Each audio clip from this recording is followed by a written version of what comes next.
Hello friends, मैं हूं Satyendra केतिवारी Dubai से और स्वागत है आपका बुक समरी स्टोर में, जहां पे आपको मिलता है वर्ल्ड की बेस्ट बुक की समरी जो बहुत ही कम टाइम में आप सुन सकते हैं, समझ सकते हैं और बुक में दिए गए स्टेप्स को आप अपने लाइफ में उतार के इसके बहुत सारे फ़ायदा ले सकते हैं।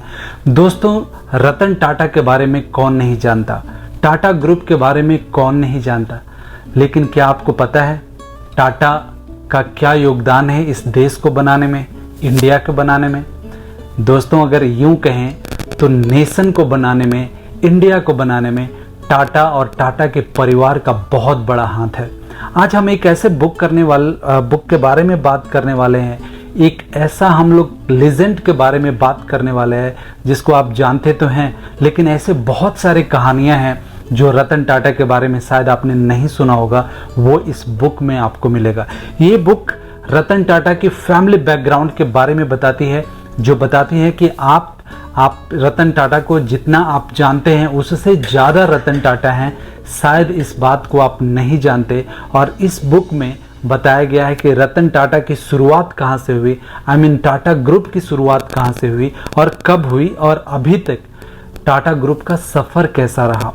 आज पूरी डिटेल में हम समझेंगे और हम ये भी जानेंगे कि टाटा ग्रुप ने और एक फैमिली ने पूरी इंडिया को कैसे बिल्ड किया, कैसे नेशन को बनाया।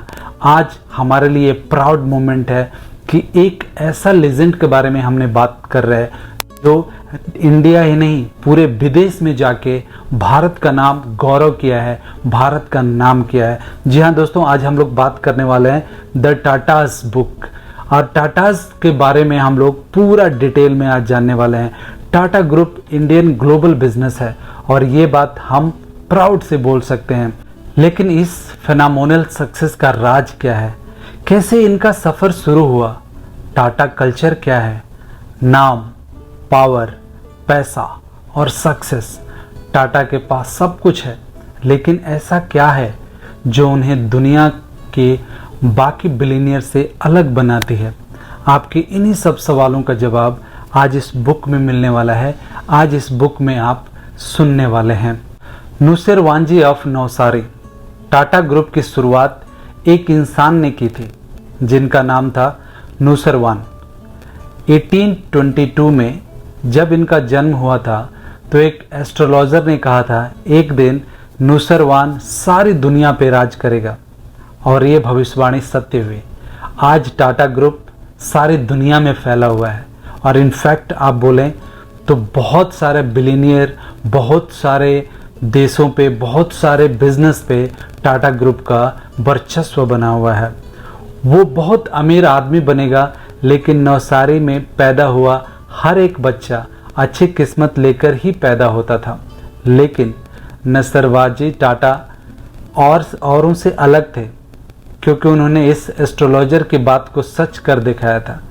जैसे कि उन दिनों रिवाज था, नुसेरवांजी टाटा की भी बचपन में ही शादी करा दी गई थी और 17 साल की उम्र में वो एक बेटे का बाप भी बन गए थे।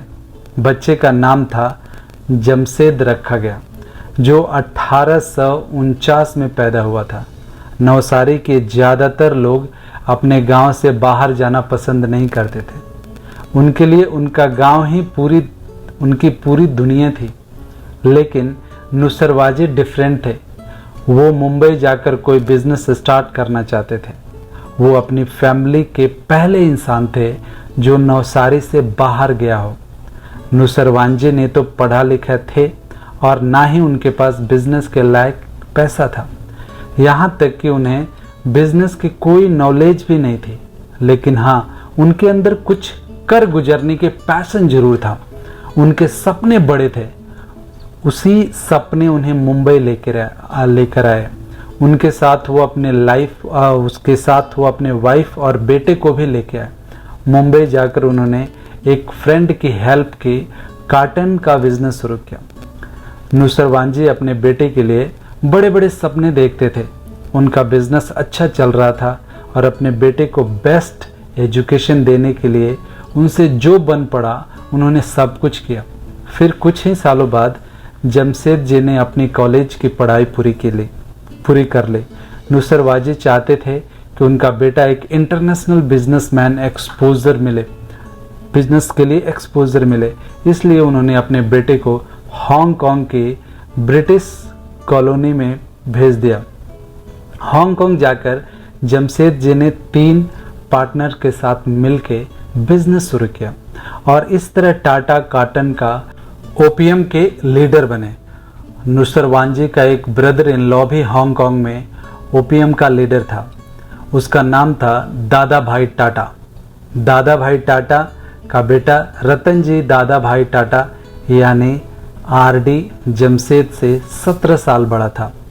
आरडी एक ओपीएम लीडर था, साथ ही वो परफ्यूम और पर्स का भी बिजनेस करते थे।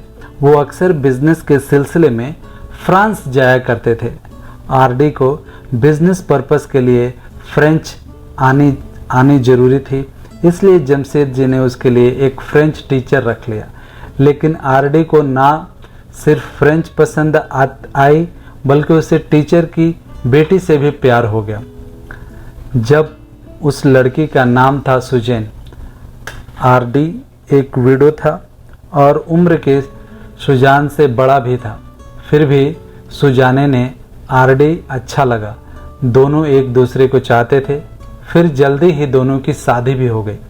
लेकिन आरडी को डर था कि उनका कंजर्वेटिव पारसी कम्युनिटी सुजान को एक्सेप्ट नहीं करेगी, इसलिए उसने सुजान को बोला कि वो जोरस्थानिज्म में कन्वर्ट हो जाए। सुजान पारसी बनने की रेडी थी।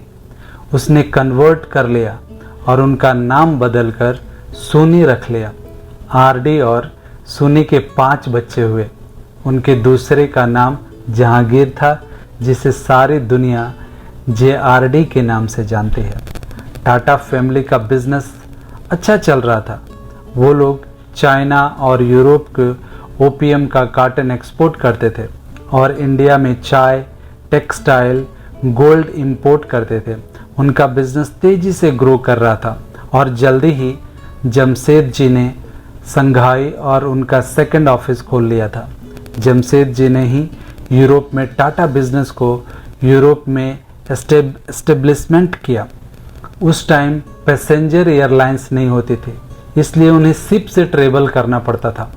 तब क्रूज शिप भी नहीं चलते थे, इसलिए लोग अपनी कार्गो के साथ ही ट्रेवल करते थे। इनफैक्ट जमशेद जी को कभी कभी लाइव स्टॉक के साथ भी ट्रेवल करना पड़ता था। चिकन्स, पिग्स, गोट्स वगैरह फ्रेश मीट के लिए एक्सपोर्ट किया जाता था, लेकिन जमशेद जी ने सब कुछ बर्दाश्त किया।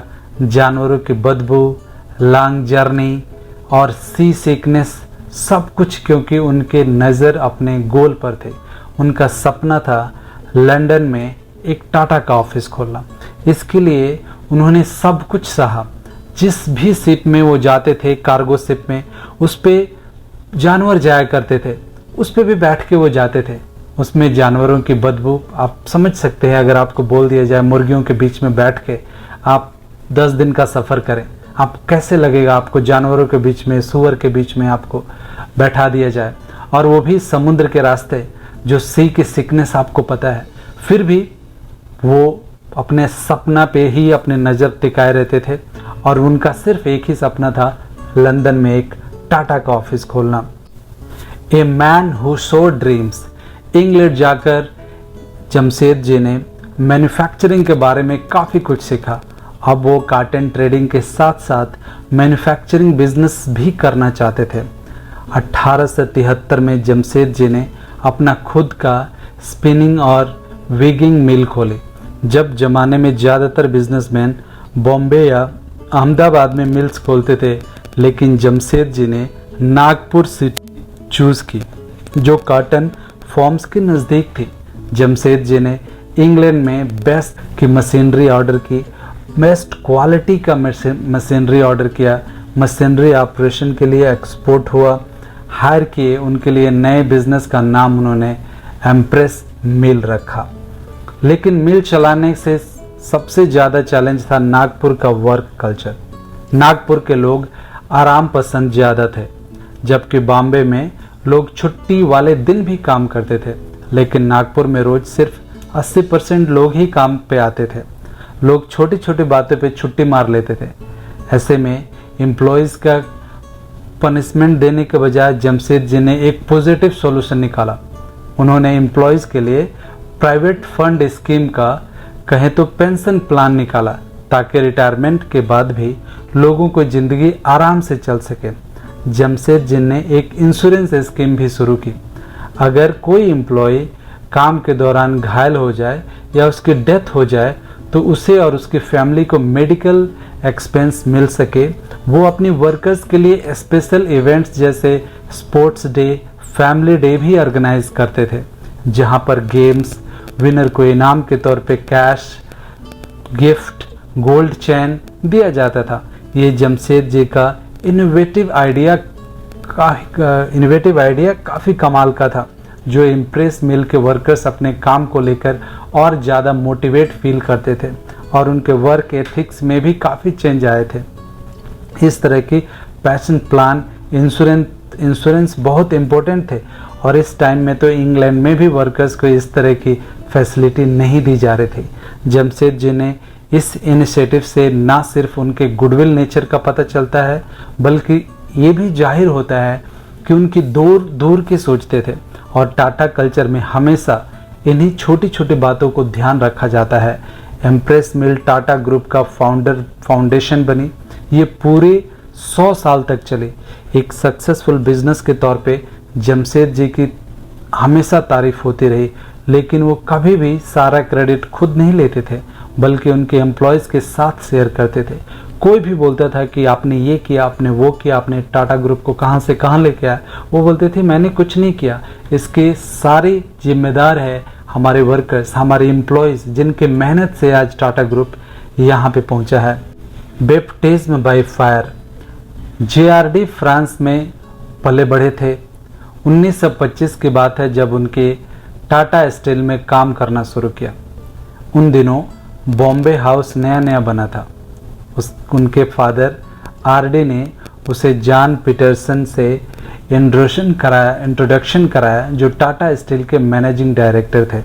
पीटरसन JRD का मेंटर बन गए थे। कुछ महीनों बाद JRD के जमशेदपुर भेजा गया, जिसे इंडियन इंडस्ट्रीज का मक्का कहा जाता था। टाटा की पहले से वहाँ एक फैक्ट्री थी। JRD को हर डिपार्टमेंट में एक दिन स्पेंड करना पड़ता था। देखना था कि वहाँ पर कैसे लोग काम करते हैं। जब गर्मियाँ आती थी, RD बाकी फैमिली के साथ फ्रांस चले गए। वो लोग गर्मी की छुट्टियाँ में फ्रांस के अपने हॉलिडे होम जाते थे, लेकिन JRD को उनके फादर ने ट्रेनिंग के लिए जमशेदपुर में रहने को बोला। RD इस वक्त तक 70 साल के हो चुके थे। एक रात उनकी सबसे बड़ी बेटी ने डांस करने को बोला। RD उठकर डांस करने लगे। थोड़ी देर बाद ही थक कर बैठ गए। उन्हें सीने में हल्का सा दर्द हुआ और वो कोलैप्स हो गए। उन्हें सीरियस हार्ट अटैक आया था। RD की उस वक्त डेथ हो गई थी। डॉक्टर को बुलाने तक का मौका नहीं मिला था। RD जिन्होंने जमशेदजी के साथ टाटा बिजनेस खड़ा किया, अब उस दुनिया से जा चुके थे। JRD के लिए ये एक शॉकिंग न्यूज़ था। अपने 4 भाई बहनों के रिस्पॉन्सिबिलिटी अब उन्हीं के कंधों पर थी। एक बार बड़ा चैलेंज उनके सामने ये था कि RD की कंपनीज डूब रही थी और उन पर काफ़ी कर्ज था। JRD को अपना कुछ प्रॉपर्टी बेचनी पड़ी। उन्होंने सुनीता हाउस, पुणे वाला बंगला और फ्रांस की हॉलिडे होम बेच दिया। JRD और उनके भाई बहन ताजमहल होटल में जाकर रहने लगे। फैमिली बिजनेस चलाने के लिए JRD ने अपने फ्रेंच सिटीजनशिप छोड़ दी और उन्हें इंग्लिश सीखनी पड़ी, क्योंकि फ्रेंच उनकी नेटिव लैंग्वेज थी। 1973 में बोर्ड मेंबर्स JRD का टाटा एम्पायर का लीडर्स डिक्लेयर कर दिया। The birth of A motor car. ये मोटर कार के बर्थ कैसे हुई दोस्तों, ये बहुत इम्पोर्टेंट टॉपिक है। रोल्स रॉय इंग्लैंड की थी, मर्सिडीज बेंज जर्मन कार थी और फोर्ड अमेरिकन, टोयोटा जापान की थी और वॉल्स स्वीडन की। इन दिनों कोई भी कार इंडिया में नहीं बनते थे। टेल्को ने ट्रक्स बनाए हुए थे और उसी के रतन टाटा ने सारा सेरा टाटा स्टेट 2 गाड़ियां निकाले। लेकिन ये मॉडल इतने महंगे थे कि सिर्फ अमीर और फेमस लोग ही खरीद सकते थे। तब रतन टाटा को एक 100% इंडियन फैमिली कार बनाने का ख्याल आया। 1993 में उन्होंने एक ऑटोमोबाइल पार्ट्स मेकर की मीटिंग में पब्लिकली अपना प्लान अनाउंस किया। उन्होंने लोकल मैन्युफैक्चरर को इस प्रोजेक्ट के पार्ट लेने के लिए इंकरेज किया। रतन टाटा का अगला स्टेप था टेल्को में एक इंजीनियर की टीम क्रिएट करना, मगर कई लोग आउट था।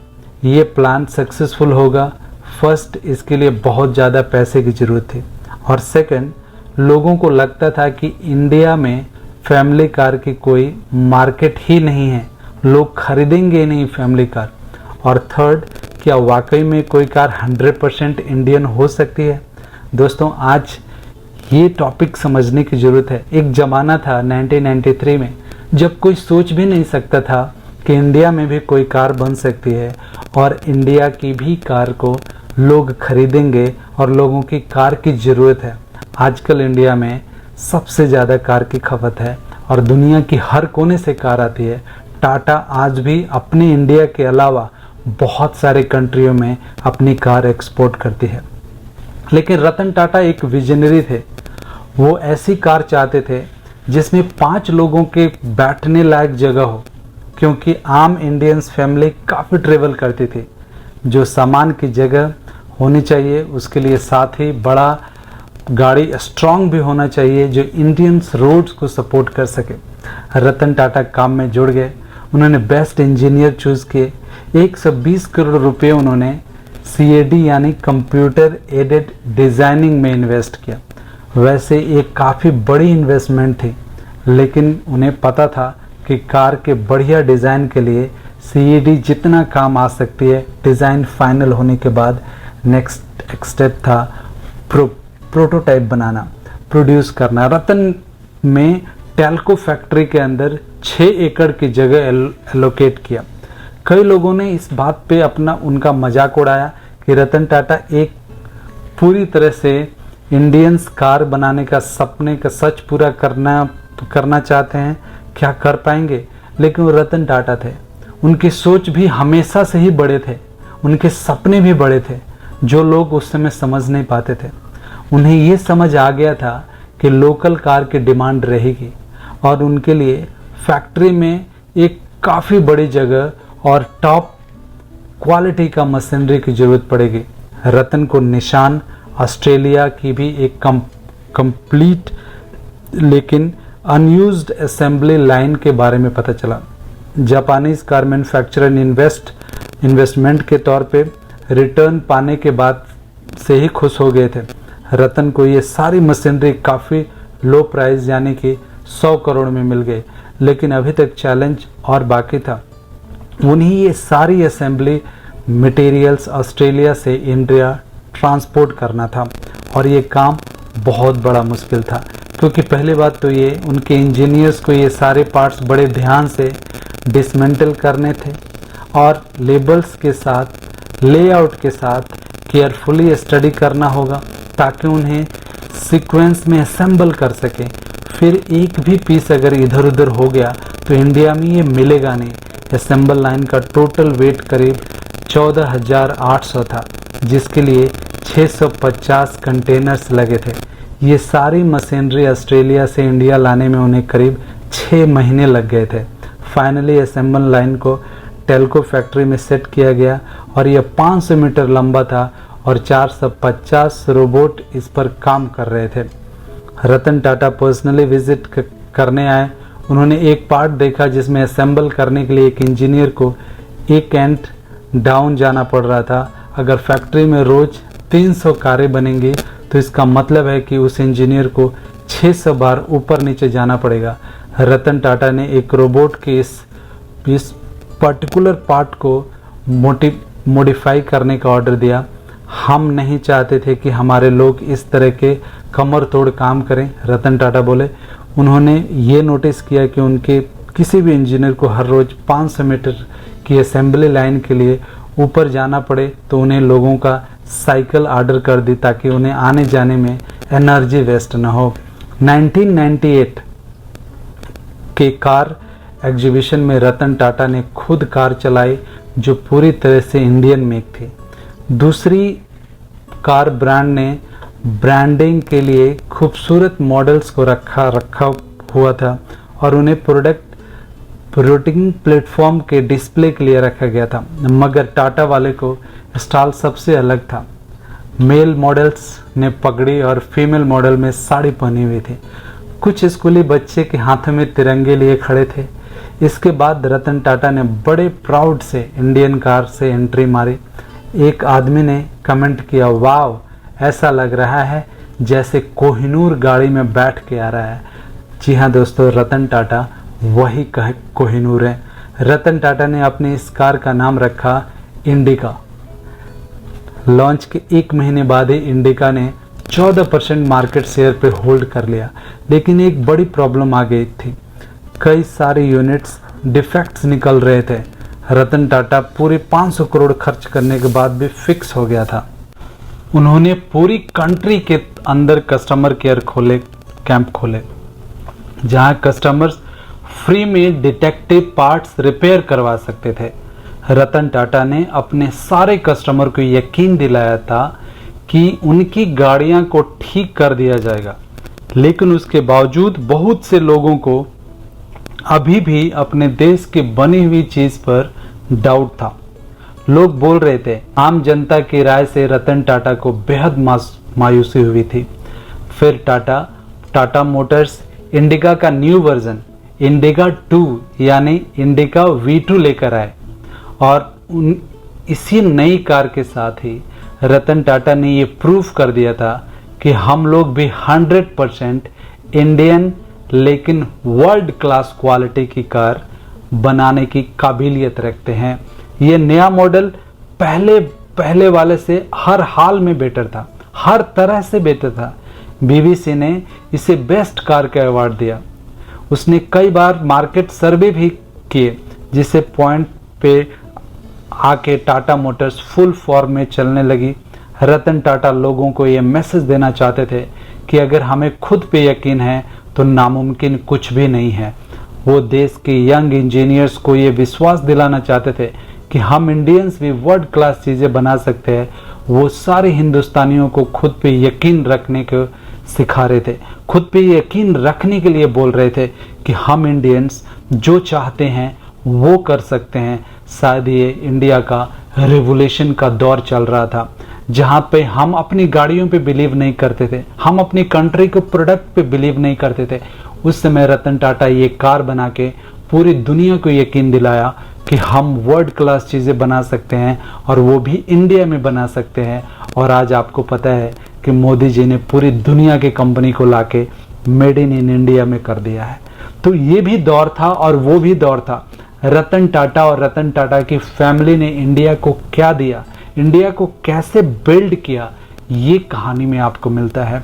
इसमें आपको हर एक चीज मिलता है कि रतन टाटा ने कैसे कल्चर डेवलप किए, कैसे युवाओं को मोटिवेशन दिया, कैसे लोगों को यकीन दिलाया कि हम इंडिया में भी अच्छी चीजें ले सकते हैं, अच्छी चीजें बना सकते हैं और अच्छी चीजें मिल सकती है। रतन टाटा से पहले किसी ने भी एक fully Indian made in car नहीं बनाई थी। बनाने तो दूर दोस्तों, कोई भी इस पे सोचा भी नहीं था। लेकिन आज टाटा मोटर्स पूरी दुनिया में इंडिका का झंडा फहरा रहा है, इंडिया का झंडा फहरा रहा है और रतन टाटा ने पूरी दुनिया में टाटा की कारों को एक्सपोर्ट करते हैं। द टाटा कल्चर, दोस्तों ये कल्चर जानना बहुत जरूरी है, बिकॉज ये दिल से जुड़ी हुई वाली बात है। Capitalisation with the heart. Tata culture का मकसद सिर्फ चैरिटी करना नहीं था, बल्कि सोशल वेल्थ बिल्ड करना था। टाटा ग्रुप ये मानती है कि अगर कम्युनिटी ग्रो करती है तो बिजनेस भी ग्रो होता है। 1982 में जमशेद जी ने कुछ लोकल डॉक्टर्स को फाइनेंशियल हेल्प की थी ताकि वो लोग इंग्लैंड जाकर हायर एजुकेशन ले सकें। इन लोगों से जमशेद जी ने कहा था, ये पैसा लोन समझकर ले लो और बाद में धीरे धीरे वापस कर देना। जमशेद जी ने यह भी बोला कि जो लोन मिलेगा वो पैसा दूसरे लोकल्स डॉक्टर में काम आएगा, और इस तरह JN Tata endowment for higher education of India की नींव रखी गई और इन 100 सालों में करीब 5000 से भी ज़्यादा लोगों को इंस्टीट्यूट ने बाहर जाकर स्टडी करने का मौका दिया, और ये लोग खुद JN टाटा स्कॉलर्स कहलाने में प्राउड फील करते हैं। जो टाटा ग्रुप बाकी बिजनेसेस से डिफरेंट कैसे है, वो अपनी कारपोरेट रिस्पॉन्सिबिलिटी को पूरा करते हैं, क्योंकि टाटा ग्रुप का कभी भी ये गोल नहीं रहा कि वो दुनिया का सबसे अमीर या सबसे बड़ा बिजनेस ग्रुप बने। टाटा ने हमेशा ही लोगों को देने में यकीन रखा है। जब उन्होंने नागपुर में इम्प्रेस मिल खोली थी, जो जमशेद जी ने कुछ ऐसा किया था जो वेस्टर्न इंडीज़ में भी नहीं होता था, वेस्टर्न कंट्रीज़ में भी नहीं होता था। उन्होंने अपने एम्प्लॉयज़ को पेंशन प्लान देने का एक नई शुरुआत की थी। उस समय ऐसा करना कोई सोच भी नहीं सकता था, और बाहर के भी कंपनियां, दूसरे देशों के भी कंपनियां ये नहीं कर रहे थे, क्योंकि वो हमेशा ये मानते थे कि सोसाइटी की भलाई में ही उनकी भलाई है। टाटा ग्रुप का मकसद सिर्फ पैसा कमाना नहीं है। जमशेद जी ने हमेशा सोसाइटी में कंट्रीब्यूशन किया है, कंट्रीब्यूशन करने की कोशिश की है। हमारे देश को कि बाहर चीज़ें इंपोर्ट ना करनी पड़े, ये सोचकर उन्होंने एक स्टील प्लांट भी खोला था। उनका आर्टिफिशियल लेक एक बड़ा ही एम्बिशियस प्रोजेक्ट था। वो चाहते थे इस पैसे को दूसरा कोई बिजनेस खोल सकते थे, लेकिन उन्हें पता था कि इंडिया के हाइड्रो इलेक्ट्रिसिटी पावर में डिपेंडेंट होने की कितनी ज़रूरत है। उन्हें ये भी पता था कि कंट्री को इंजीनियर्स और साइंटिस्ट के बेहद ज़रूरी है। इसलिए तो उन्होंने अपनी प्रॉपर्टी बेच के एक साइंस इंस्टीट्यूट स्टार्ट किया था। 1986 में जमशेद जी ने फंड जमा करने के लिए बॉम्बे में 4 लैंड टाइल्स और 17 बिल्डिंग्स बेच दी थी। इस तरह बेंगलोर के इंडियन इंस्टीट्यूट ऑफ साइंस का जन्म हुआ था। दुनिया में कई और बिलियनियर्स हैं, बिल गेट्स, हेनरी फोर्ड्स और जॉन डी रेफडोर जैसे ये लोग भी काफ़ी चैरिटी वर्क करते हैं, लेकिन टाटा की तो बात ही अलग है। ये लोग सिर्फ सोशल वर्क में यकीन करते हैं, बल्कि ये लोग सोसाइटी में इन्वेस्ट करते हैं। ये लोग इन्वेस्ट करते हैं। टाटा ग्रुप की हमेशा यह कोशिश रही है कि हमारे देश का हर सोशल प्रॉब्लम सॉल्व हो, तभी तो टाटा हमेशा लोगों के टैलेंट को भी इम्पोर्टेंट देता है। जबकि बाकी बिजनेस ग्रुप कॉस्ट कटिंग के लिए बाहर से लोग बुलाते हैं, लेकिन टाटा का मानना है कि हमें लोकल टैलेंट की बढ़ावा देने की ज़रूरत है। हमें अपनी यंग जनरेशन स्किल डेवलप करने की ज़रूरत है, इन्हें एम्पावर करने की ज़रूरत है। तमिलनाडु के होसपुर में गरीब लोगों की तादाद काफ़ी ज़्यादा थे। ये लोग सब्सिडी एग्रीकल्चर में गुजारा करते थे। इन लोगों के पास ना तो कोई खास स्किल्स है और ना ही पैसे कमाने की कोई जरिया। टाटा ने 1987 में होसूर में एक प्लांट खोला। टाटा चाहते थे इजली बेंगलोर में स्किल्ड वर्कर के साथ खोल सकते थे या स्किल्स वर्कर्स हायर कर सकते थे, लेकिन उन्होंने ऐसा नहीं किया। टाटा ग्रुप ने होसूर में 400 लोकल स्टूडेंट को सेलेक्ट किया जो 12th पास थे। उन्हें 400 स्टूडेंट को बेंगलोर ट्रेनिंग के लिए भेजा गया। उनमें से कई तो ऐसे थे जो फर्स्ट टाइम किसी सिटी में जा रहे थे। इन लोगों को ट्रेनिंग देकर स्किल्ड बनाया गया और फिर होसूर फैक्ट्री में इन्हें काम पे रखा गया। शुरू में इन यंगस्टर को मालूम ही नहीं था कि उन्हें करना क्या है या टाटा कौन है, लेकिन होसपुर प्लांट का आइडिया काफ़ी सक्सेसफुल रहा और यहाँ हर स्टूडेंट आते हैं और वर्ल्ड क्लास वेसेस बना के सिखाया जाता है, जो कि टाटा का टाइटन का जन्म हुआ। यहीं से वॉचेस बनती है और इसी तमिलनाडु के उस जगह से आज हम और आप टाटा की वॉचेस देखते हैं। The search for a successor. Tata group के तीनों चेयरमैन काफ़ी इन्फ्लुएंशियल तो थे, एक दूसरे से काफ़ी डिफरेंट भी थे। जमशेद जी टिपिकली पारसी थे, शक्ल सूरत से भी और तौर तरीकों से भी। वो दाढ़ी भी रखते थे, जैसे कि उस टाइम हर पारसी मर्दों में कस्टम था। जे.आर.डी. टाटा डिफरेंट थे, वो एकदम फॉरेनर लगते थे। वो हमेशा सूट बूट में रहते थे, सूट पहनते थे, वो क्लीन सेव रहते थे, इसलिए थोड़ा फ्रेंड्स गेस्चर भी आता था। और रतन टाटा एक इंट्रोवर्ट्स थे, इंट्रोवर्ट्स हैं इनफैक्ट। वो काफ़ी रिजर्व नेचर के हैं, लेकिन जेटल और हम्बल हैं। तीनों का लीडरशिप स्टाइल भी एक दूसरे से काफ़ी डिफरेंट है। जमशेद जी ने देश की आज़ादी में कोई 1 सेंचुरी पहले पैदा हुए थे, 1 सेंचुरी पहले पैदा हुए थे। उन्होंने जो सपना देखा वो उनके जाने के बाद पूरा हो पाया था। जे.आर.डी. हमेशा सोसाइटी के वेलफेयर की बात सोचते थे। उनका मानना था कि मानो इन्वेस्ट करो तो कंपनी ग्रो करेगी। वो समाज के छोटे बड़े हर क्लास के लिए मेकर्स चलने में यकीन रखते थे, सबको मिलकर चलाने में यकीन रखते थे। रतन टाटा मेथोडिकल हैं, उन्हें बड़े टाटा ग्रुप की सारी कंपनीज को एक साथ एक कल्चर में रखना ये उनका ही कमाल है। जब अपना सक्सेसर चुनने की बात आई तो रतन टाटा अपने एक मेथोडिकल और मेहनती आदमी चाहते थे। 1991 में वो 54 साल के थे जब वो टाटा ग्रुप के चेयरमैन बने। टाटा ग्रुप में एक जर्नल रूल है कि कोई भी चेयरमैन 75 की एज के बाद पोस्ट पर नहीं रहेगा, तो इसलिए रतन टाटा 73 साल की उम्र से ही अपना सक्सेसर ढूंढना शुरू कर दिया था। उन्होंने 5 मेंबर्स को एक सेलेक्टिंग कमेटी बनाई जिसमें वो खुद भी शामिल थे। इस कमेटी के सारे मेंबर्स काफ़ी सिक्रेटिवली थे। वो लोग कभी भी मीडिया से बात नहीं करते थे। हालांकि प्रेस के लोग अंदाज़ा लगाने में माहिर होते हैं, पॉसिबल सक्सेसर के नाम पता चलने आ ही जाता है, लेकिन बात जब सक्सेसर की आई तो रतन टाटा ने अपने कुछ स्टैंडर्ड्स थे। टाटा ग्रुप काफ़ी बड़ा और हाइवर्स ग्रुप है, जिसे कोई विजनरी, डेडिकेटेड और कमिटेड इंसान ही आगे ले जा सकता है। कोई ऐसा एरोगेंट या इगोइस्टिक ना हो। ये बातें तो कन्फर्म है कि सक्सेसर इंडिया की ही होगा, क्योंकि टाटा की जो फिलोसफी है, जो उनका आइडिया है, उससे ये पता चलता है कि वो हमेशा किसी भी आदमी को अगर चुनेंगे तो वो इंडियंस ही चुनेंगे। और टाटा इस पर पूरा प्राउड भी है। ग्रुप के कोई भी ऐसा चाहता है तो 20 से 30 साल तक काम कर सके, और एक ऐसा इंसान है जिसे ये सारी क्वालिटीज़ है। साइरस पोलॉन्जी मिस्त्री, टाटा ग्रुप का 18% साइरस की फैमिली का है। जगुआर, लैंड रोवर, करुस्टील कंपनी का टाटा के अंडर में लाने के पीछे साइरस ही अपने डिसीजन मेकर्स हैं।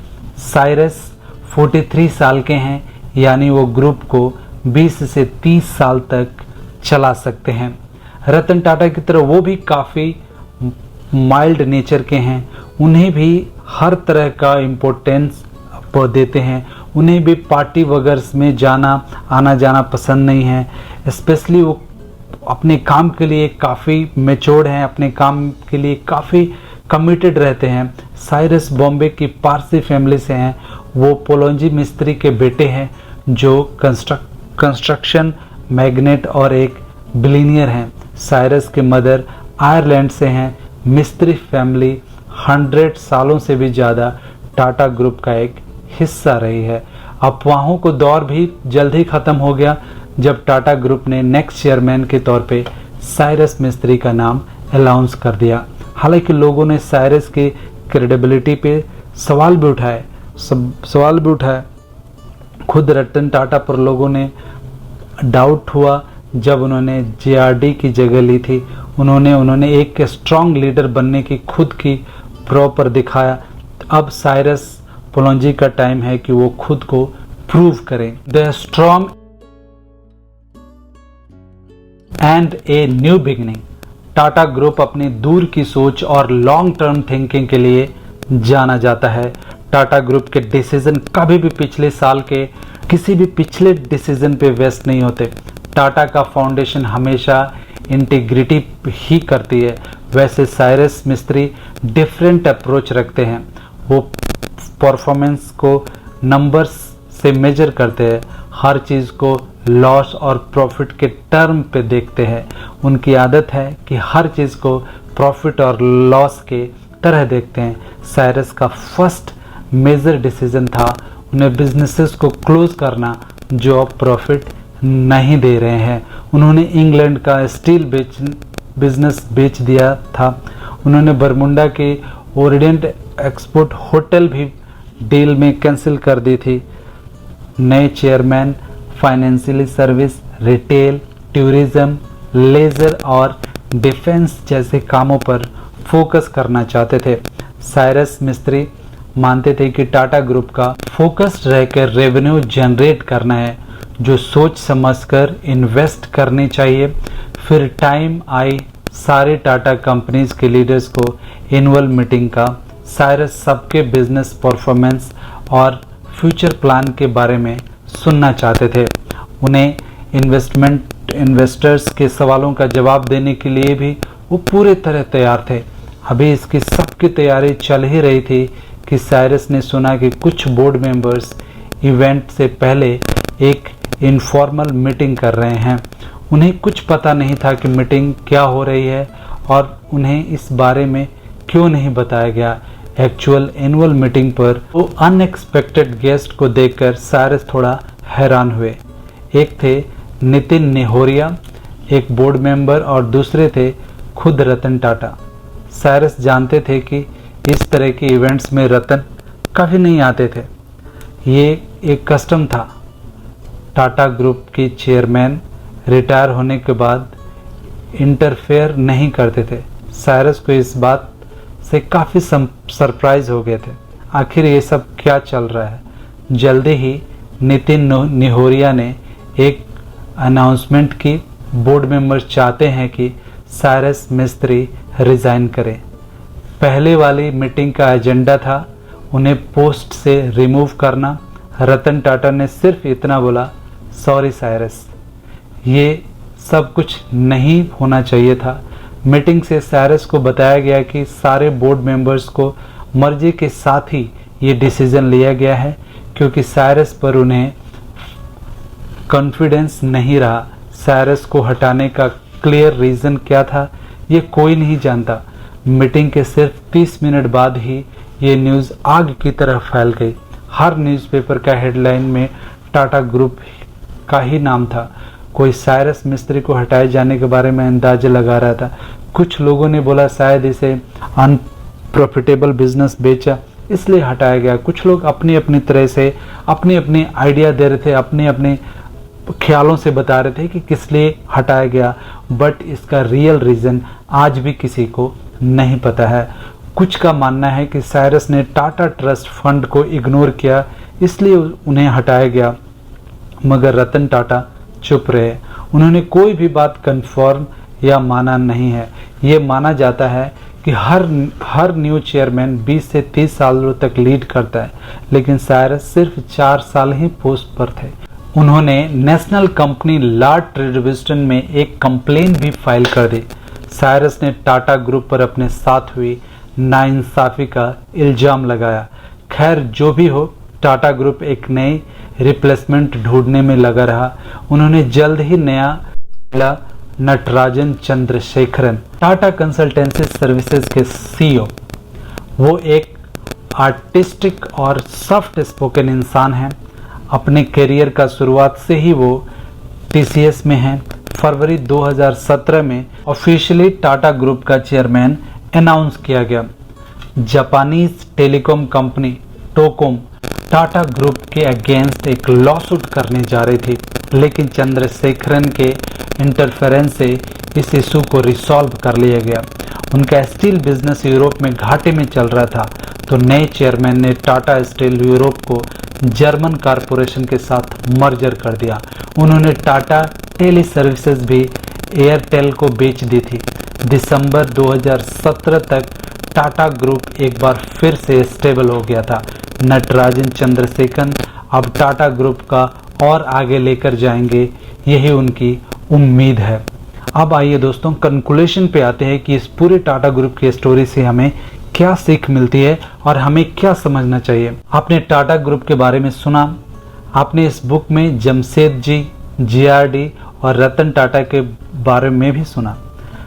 आपने इस बुक के एम्फेसिस मिल इंडिका के बारे में भी सुना। आपने यहाँ टाटा कल्चर के इंसेंटिव, गुडविल और सोशल वेल्थ के बारे में भी सुना। टाटा बिजनेस को लेकर काफ़ी इंटेलिजेंट और दूर की सोचने वाले लोग हैं, मगर वो अपनी एबिलिटी से यूज़ देश की हेल्प करने में भी लगाते हैं। कभी भी टाटा ग्रुप हमेशा देश के बारे में सोचता है। आजकल भी आपने सुना होगा कि जो इंडियन एयरलाइंस जो घाटे में चल रही थी, रतन टाटा ने वापस ले लिया है।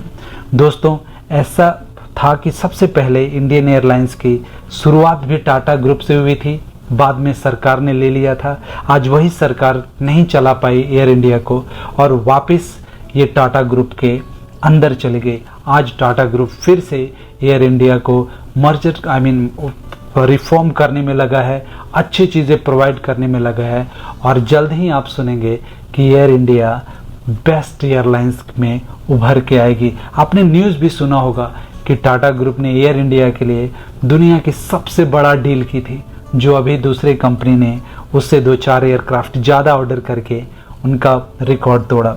वो मानते हैं कि कम्युनिटी की हेल्प करना ज़रूरी होता है।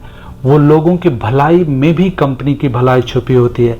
हमेशा रतन टाटा एक ऐसे लीजेंड है जो हमेशा कम्युनिटी के बारे में सोचा है, हमेशा इंडिया के बारे में सोचा है, हमेशा अपने देश के बारे में सोचा है। शायद यही उनके सक्सेस का सीक्रेट है।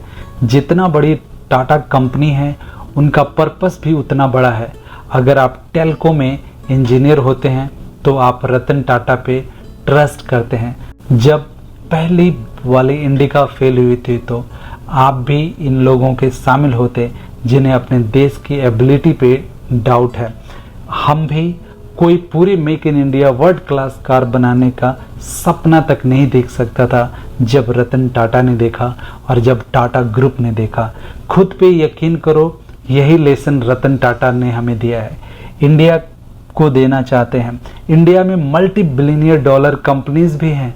फ्लिपकार्ट, पेटीएम, माइक्रोसॉफ्ट में एक इंडियन CEO हैं। तो कौन कहता है कि इंडिया नई ऊंचाइयों को नहीं छू सकता है। लेकिन इससे पहले आपको खुद पे यकीन रखना पड़ेगा कि आप अपने आप पे यकीन करते हैं तो आप जो चाहें वो कर सकते हैं। हम इंडियन पूरी दुनिया पे विजय पा सकते हैं। हम आसमान को छू सकते हैं। चाहे जो भी आपका कैरियर हो, खुद पे बिलीव कीजिए, आप कर सकते हैं।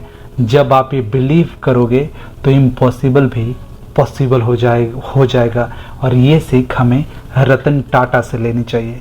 दोस्तों, आशा करता हूँ ये वीडियो आपको पसंद आया होगा। अगर ये वीडियो पसंद आए तो हमारे चैनल को लाइक कीजिए, सब्सक्राइब कीजिए और शेयर जरूर कीजिएगा, क्योंकि आपके एक शेयर से किसी की लाइफ बन सकती है। Thank you.